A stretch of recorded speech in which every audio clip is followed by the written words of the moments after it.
বোন শহীদ হয়েছেন, আমার সে সকল শহীদ ভাই বোনের রুহের আত্মার মাগফিরাত কামনা করছি।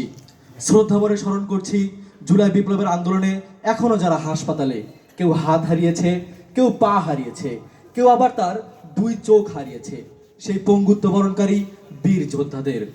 সম্মানিত উপস্থিতিবৃন্দ, সব কিছুই মনে রাখা হয়েছে, সব কিছুই মনে রাখা হবে। আমার আমার ধমনীর প্রতিটা শিরায় শিরায় এই শহীদের রক্ত বিদ্যমান। আমরা এই শহীদের রক্ত কোনোভাবেই বৃথা যেতে দিতে পারি না। শহীদ আবু সাইদের প্রসারিত 2 হাত যেন এক অলঙ্ঘনীয় পর্বত, কোনো বর্গির সাধ্য নেই সেটা অতিক্রম করে বাংলাদেশের মানুষকে স্পর্শ করতে পারে। শহীদ ওয়াসিমের মা এখনো অপেক্ষায় থাকে, তার ছেলে এত ভালো রেজাল্ট করা সত্ত্বেও মিষ্টি নিয়ে কেন ঘরে ফিরছে না। আমার কানে এখনো বাজে, পানি লাগবে, পানি। হয়তো এই বাংলার ছাত্র সমাজের শহীদ মুখদের হাত থেকে পানি পান না করা পর্যন্ত পানির তৃষ্ণায় মিটবে না।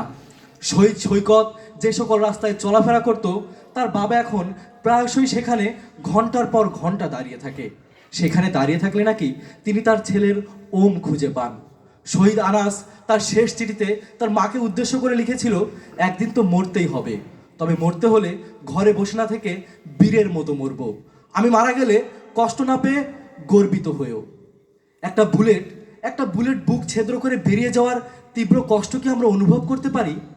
অথচ এখনো প্রতিনিয়ত সেই কষ্ট অনুভব করে যাচ্ছে শহীদ আবু সাইদ, শহীদ মীর মুগ্ধ, শহীদ ওয়াসিম, শহীদ জাবের, শহীদ তৌহিদ, শহীদ আবদুল্লার পরিবার এবং বাংলাদেশের শত শত শহীদের পরিবার।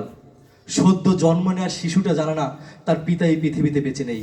নিজ জন্মদাতা পিতাকে একটিবারও নিজের চোখে না দেখতে পারার তীব্র কষ্ট কি আমরা অনুভব করতে পারি?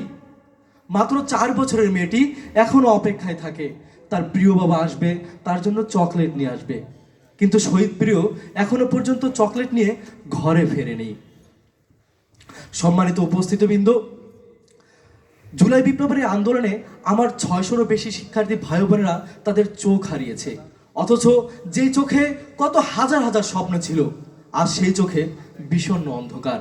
জুলাই বিপ্লব 24-এর আন্দোলনে আমার 2000-এরও বেশি শিক্ষার্থী আহত হয়েছেন। কারো হাত নেই, কারো আবার পা নেই। অথচ যেই হাত দিয়ে এই বিশ্বকে জয় করার কথা ছিল, যেই পা দিয়ে বিশ্বের সকল দুর্গম পথ অতিক্রম করার কথা ছিল, ভাইহারা বোনের আর্তনাদ, মাহারা সন্তানের আর্তনাদ আমরা কি অনুভব করতে পারি? জুলাই বিপ্লবের এই আন্দোলনে আমার যে সকল শহীদ ও আহত ভাই বোনরা আমাদেরকে চরম ঋণে আবদ্ধ করে গেছেন। আমরা একটি বৈষম্যহীন বাংলাদেশ বিনির্মাণের সৈনিক হিসেবে আমার এই শহীদ ভাই বোনের প্রতিটা ফোঁটা রক্তের মূল্য আমরা দিতে চাই এবং তাদের রক্তের ঋণ আমরা শোধ করতে চাই। আমি সকলের নিকট অনুরোধ জানাচ্ছি, রাষ্ট্র সংস্কারে আপনারা সকলে এগিয়ে আসুন। আমার এই শহীদ ভাইয়ের রক্ত বৃথা যেতে দিয়েন না, আমার এই আহত ভাইয়ের আত্মত্যাগ বৃথা যেতে দিয়েন না। কাঁধে কাঁধ রেখে, হাতে হাত রেখে একসাথে কাজ করে যান। একটা মানুষের মা কয়টি? একটা মানুষের মা 3টি, মা, মাতৃভূমি এবং মাতৃভাষা। আর এই মা, মাতৃভূমি, মাতৃভাষা রক্ষার স্বার্থে আমরা বাংলার ছাত্র সমাজ সবসময় ঐক্যবদ্ধ ছিলাম, আছি এবং ভবিষ্যতেও থাকবে ইনশাল্লাহ। সকলে আমার শহীদ ভাই ও আহত ভাই বোনদের জন্য দোয়া করবেন। সকলে ভালো থাকবেন, সুস্থ থাকবেন। ধন্যবাদ সকলকে। আসসালামু আলাইকুম।